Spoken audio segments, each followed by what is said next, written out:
Feliz y bendecido día, aprendiendo un curso de milagros. El secreto de la verdadera oración es olvidarte de las cosas que crees necesitar. Pedir algo específico es igual que ver el pecado primero y luego perdonarlo.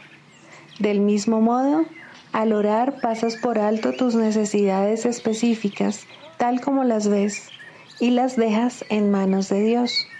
Ahí se convierten en los regalos que le haces, pues le dicen que no antepondrás otros dioses a Él, ni que quieres otro amor que el suyo.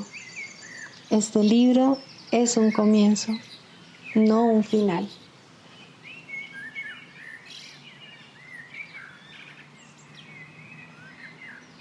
Del prefacio, que postula, párrafo 7. Solo las mentes pueden unirse realmente, y lo que Dios ha unido, ningún hombre lo puede desunir. No obstante, la verdadera unión, que nunca se perdió, solo es posible en el nivel de la mente de Cristo.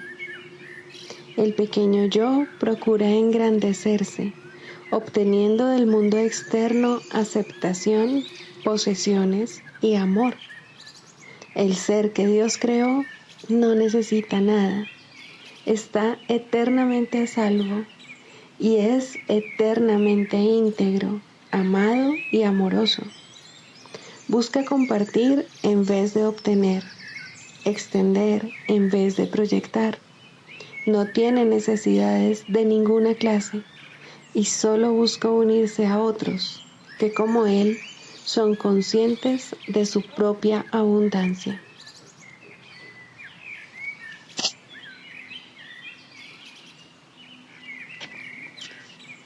Introducción.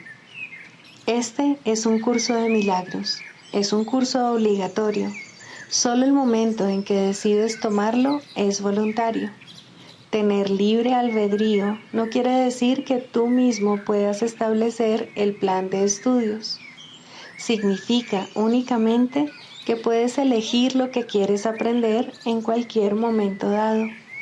Este curso no pretende enseñar el significado del amor, pues eso está más allá de lo que se puede enseñar. Pretende, no obstante, despejar los obstáculos que impiden experimentar la presencia del amor, el cual es tu herencia natural. Lo opuesto al amor es el miedo, pero aquello que todo lo abarca no puede tener opuestos. Este curso puede, por lo tanto, resumirse muy simplemente de la siguiente manera. Nada real puede ser amenazado. Nada irreal existe. En esto radica la paz de Dios.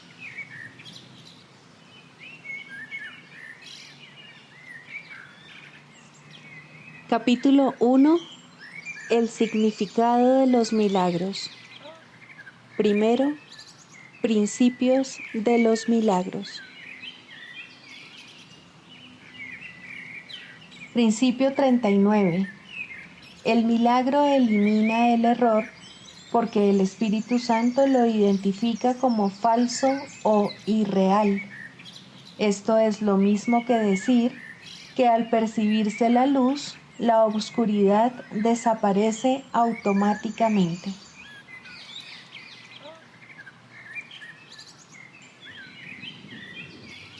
Capítulo 5.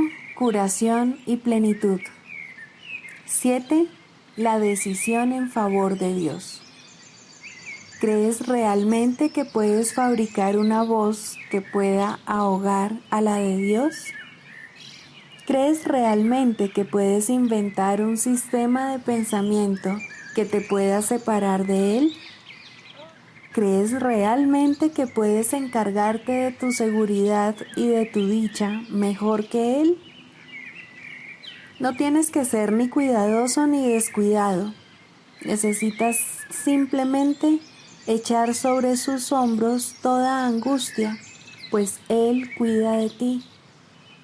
Él cuida de ti porque te ama. Su voz te recuerda continuamente que tienes motivos para sentirte esperanzado debido a que estás a su cuidado.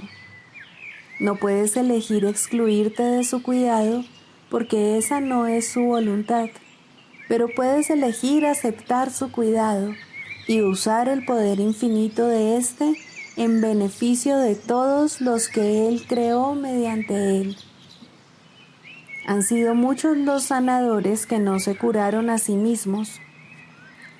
No movieron montañas con su fe porque su fe no era absoluta. Algunos de ellos ocasionalmente curaron enfermos, mas no resucitaron a ningún muerto. A menos que el sanador se cure a sí mismo, no podrá creer que no hay grados de dificultad en los milagros. No habrá aprendido que toda mente que Dios haya creado es igualmente digna de ser sanada porque Él la creó íntegra. Se te pide simplemente que le devuelvas a Dios tu mente tal como Él la creó.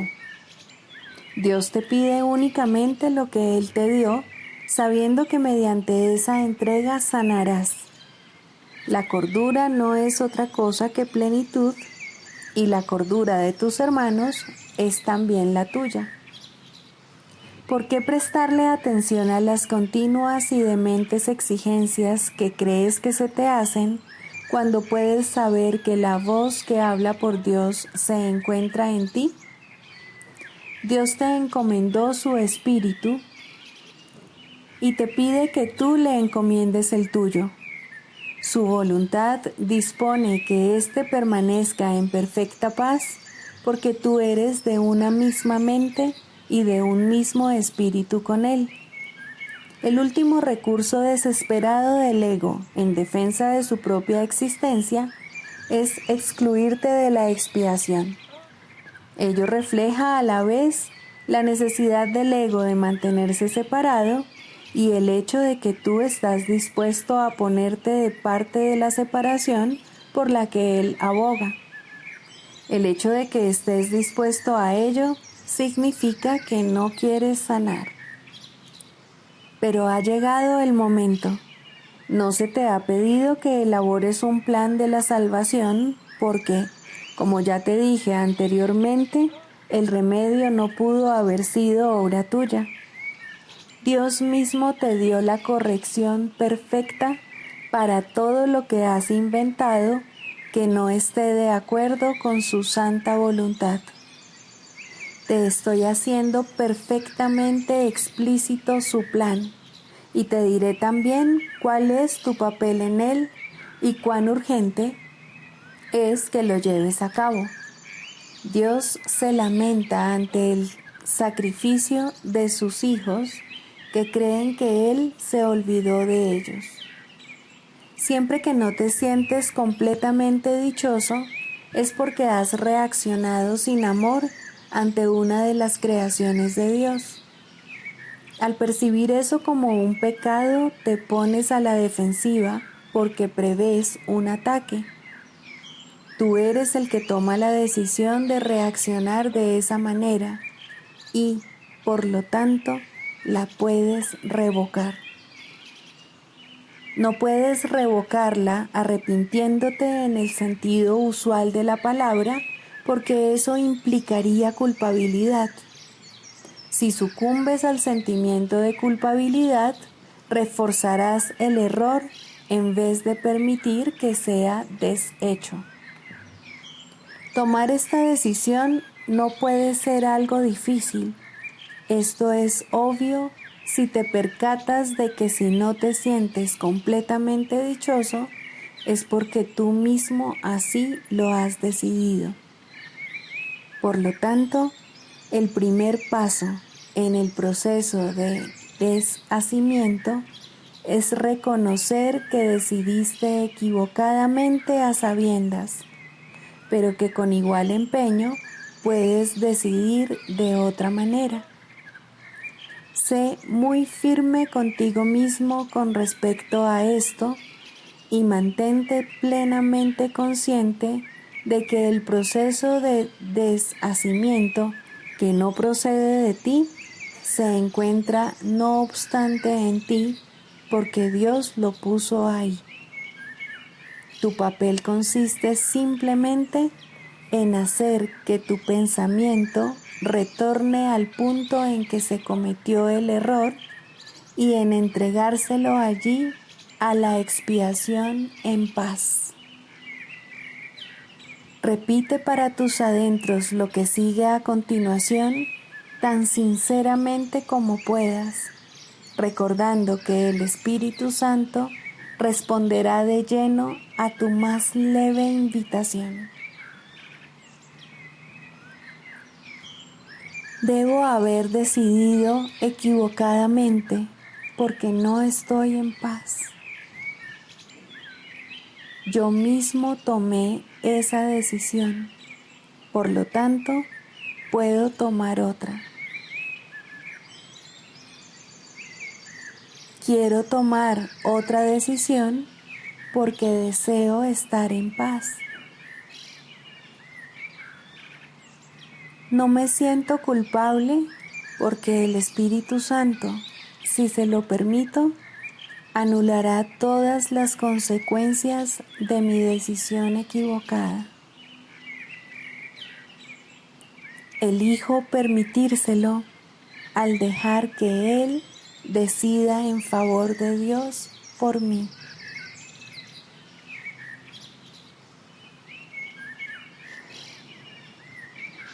Libro de ejercicios, lección 217.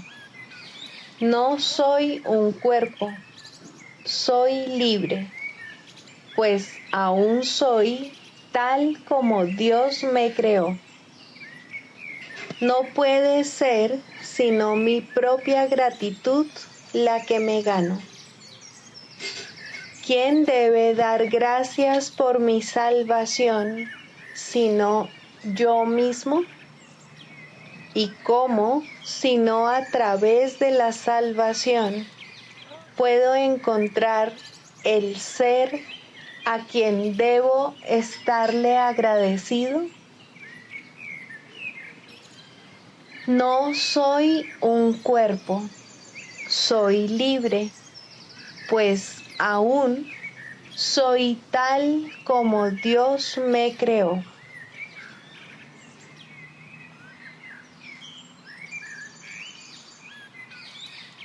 Del Manual para el Maestro, pregunta 4.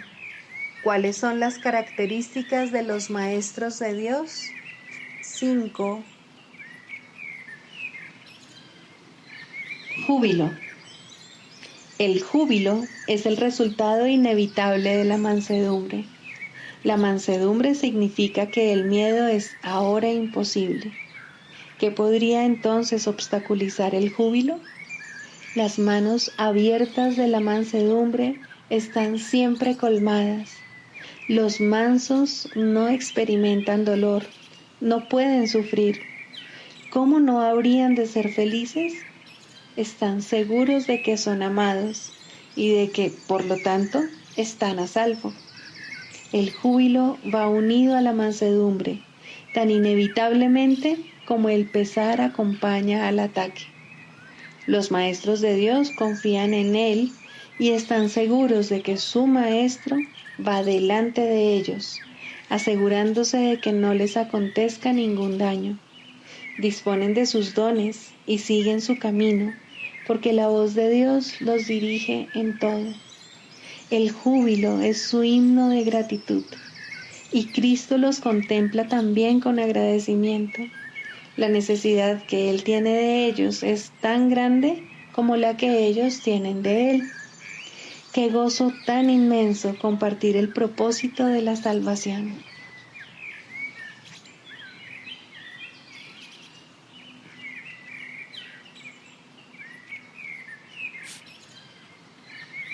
Manual para el Maestro. Pregunta 5. ¿Cómo se logra la curación? Para que la curación pueda tener lugar, es necesario que se entienda el propósito de la ilusión de la enfermedad. Sin ese entendimiento, la curación es imposible. Primero, el propósito de la enfermedad.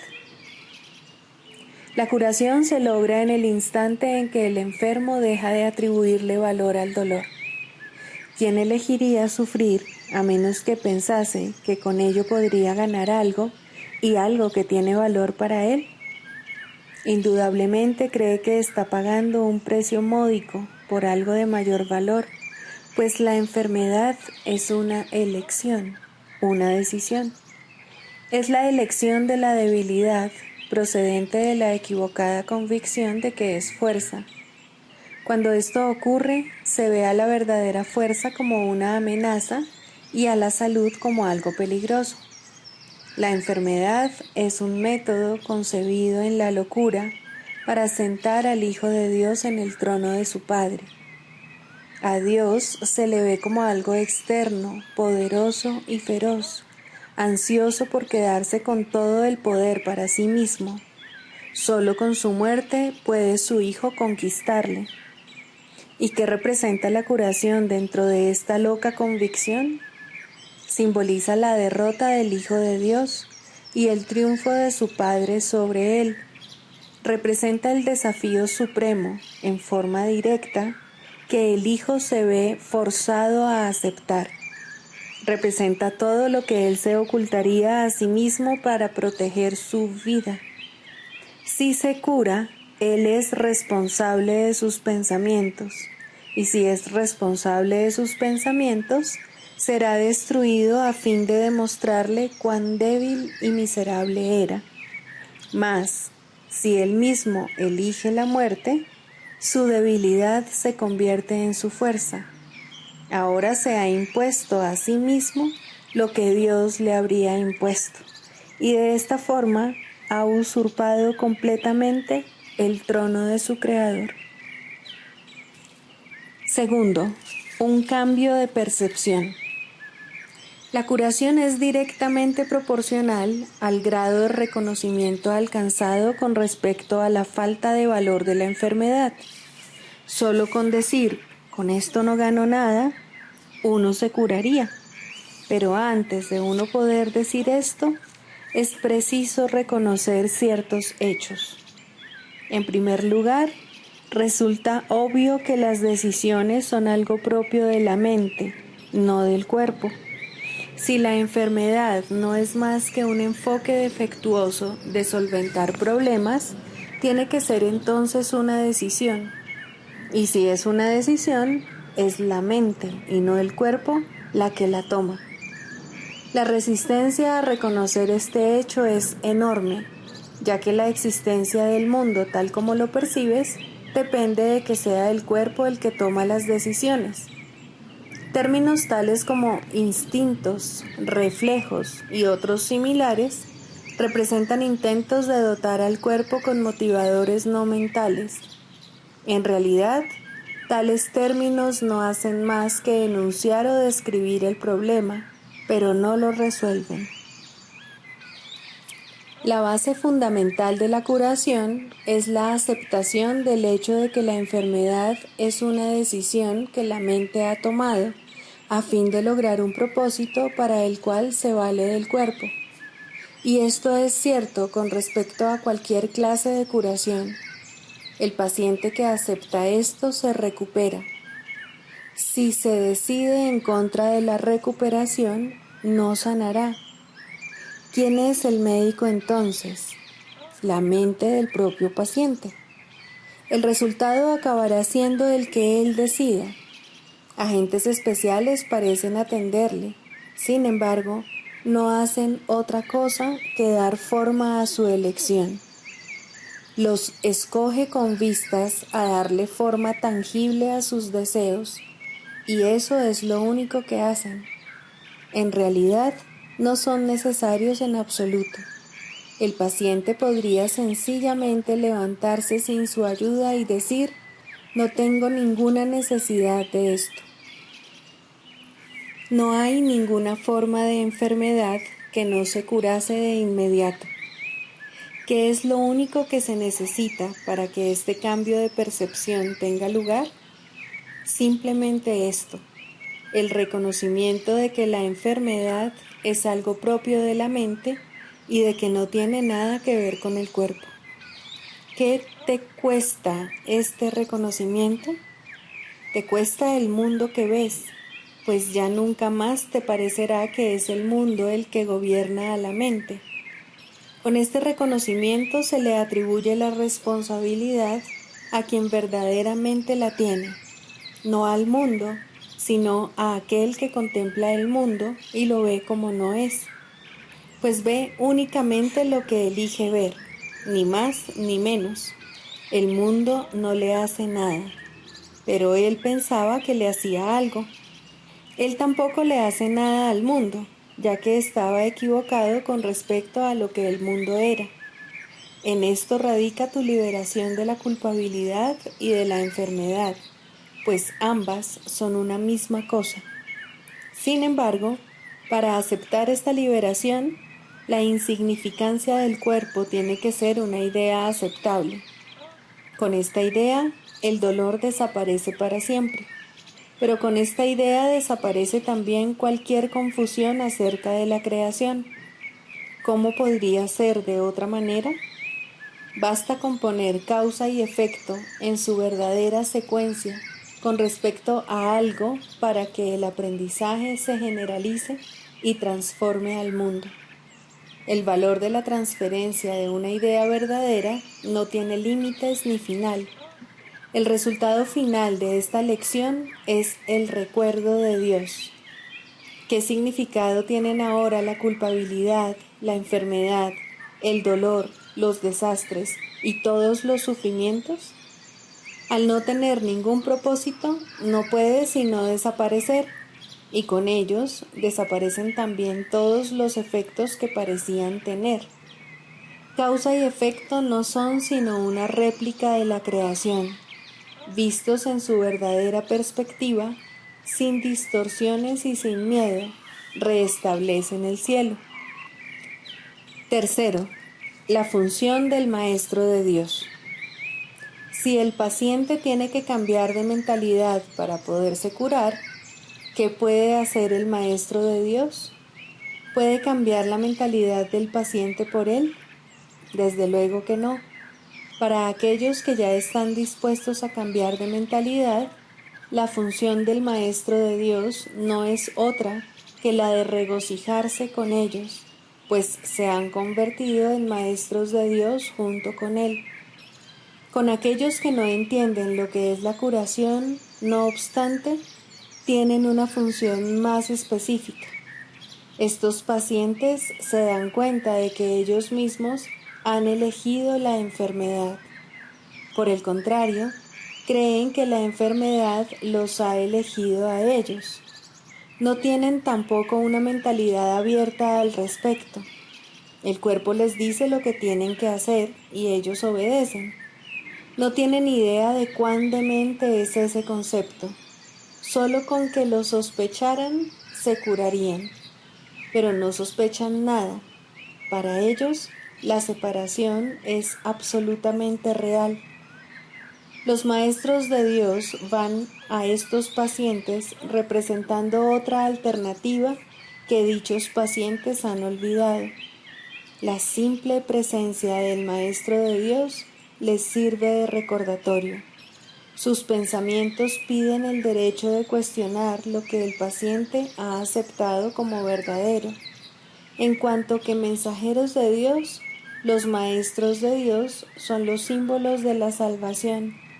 Le piden al paciente que perdone al Hijo de Dios en su nombre. Representan la alternativa. Con la palabra de Dios en sus mentes, vienen como una bendición, no para curar a los enfermos, sino para recordarles que hay un remedio que Dios les ha dado ya. No son sus manos las que curan, no son sus voces las que pronuncian la palabra de Dios, sino que dan sencillamente lo que se les ha dado y exhortan dulcemente a sus hermanos a que se aparten de la muerte. He aquí, Hijo de Dios, lo que la vida te puede ofrecer. ¿Prefieres elegir la enfermedad en su lugar? Los maestros de Dios avanzados no toman en consideración ni por un instante las formas de enfermedad en las que sus hermanos creen. Hacerlo sería olvidar que todas ellas tienen el mismo propósito y que, por lo tanto, no son en modo alguno diferentes. Los maestros de Dios tratan de oír la voz de Dios en ese hermano que se engaña a sí mismo hasta el punto de creer que el Hijo de Dios puede sufrir, y le recuerdan que Él no se hizo a sí mismo y que aún es tal como Dios lo creó. Los maestros de Dios reconocen que las ilusiones no pueden tener efectos. La verdad que se encuentra en sus mentes se extiende hasta la verdad que se encuentra en las mentes de sus hermanos y de este modo no refuerzan sus ilusiones. Así, éstas se lleven ante la verdad no se lleva ante ellas. Y de esta manera se disipan, no por medio de la voluntad de otro, sino por medio de la única voluntad que existe en unión consigo misma. Esta es la función de los maestros de Dios, no ver voluntad alguna separada de la suya, ni la suya separada de la de Dios.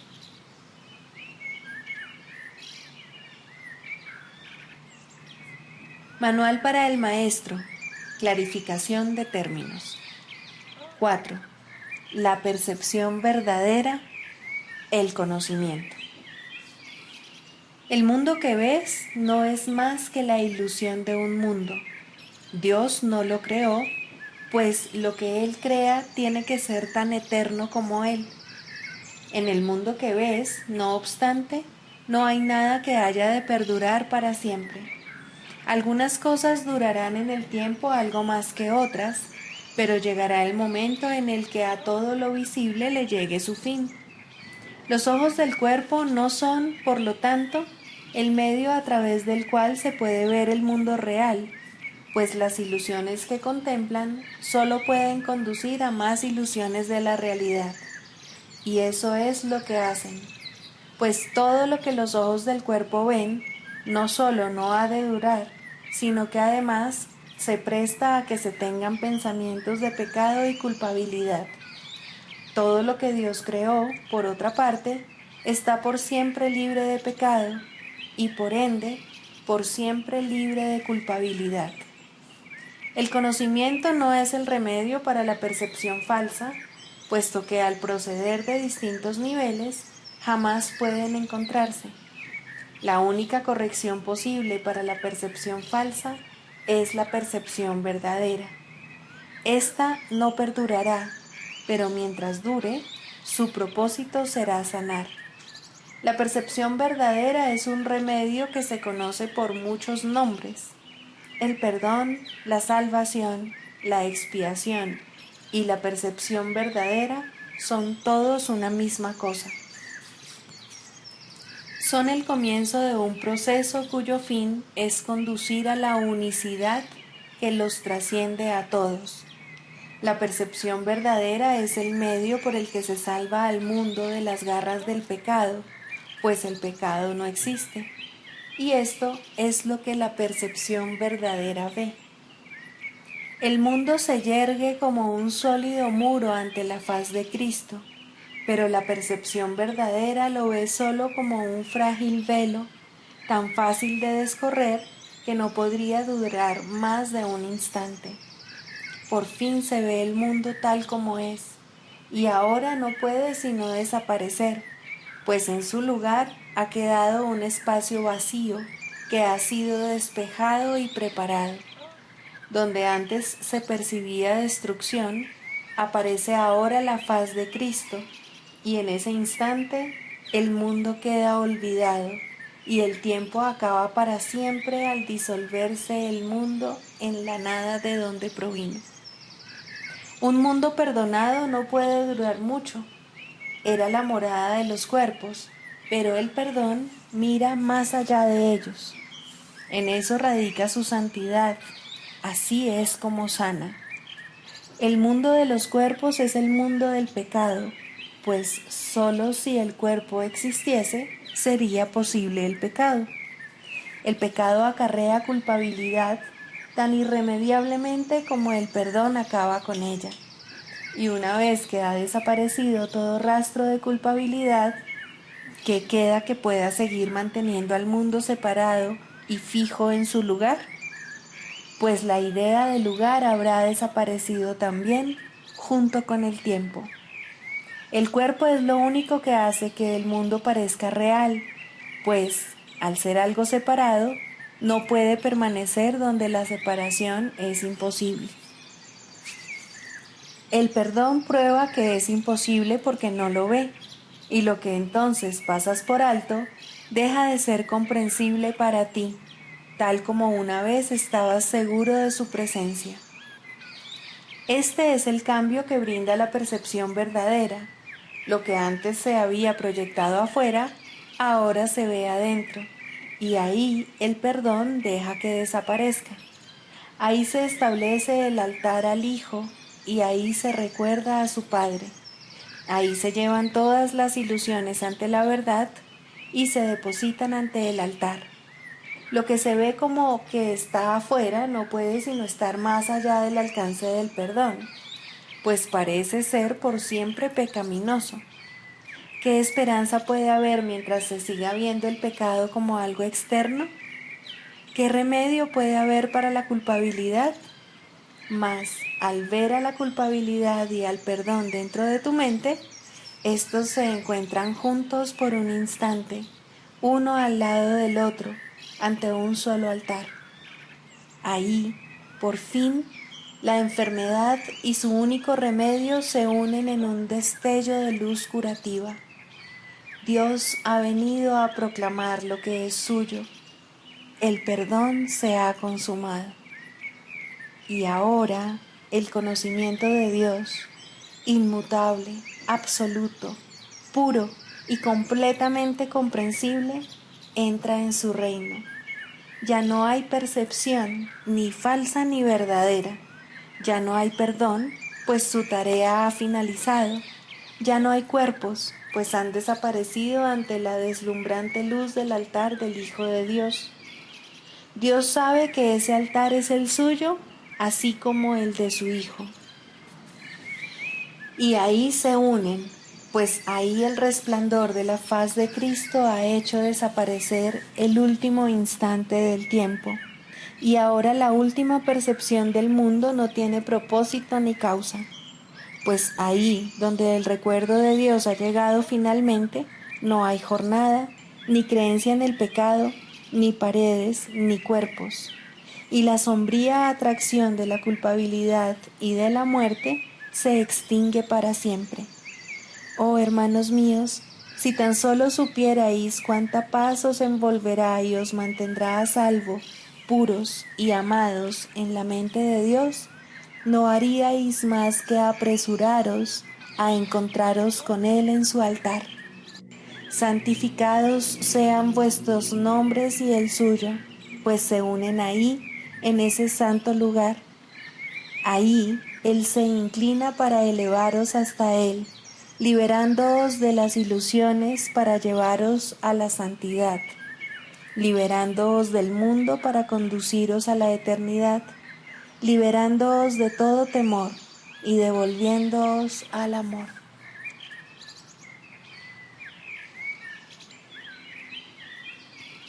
Sigamos a Jesús haciendo del perdón algo tan natural como respirar y algo tan vital como el aire. Amén.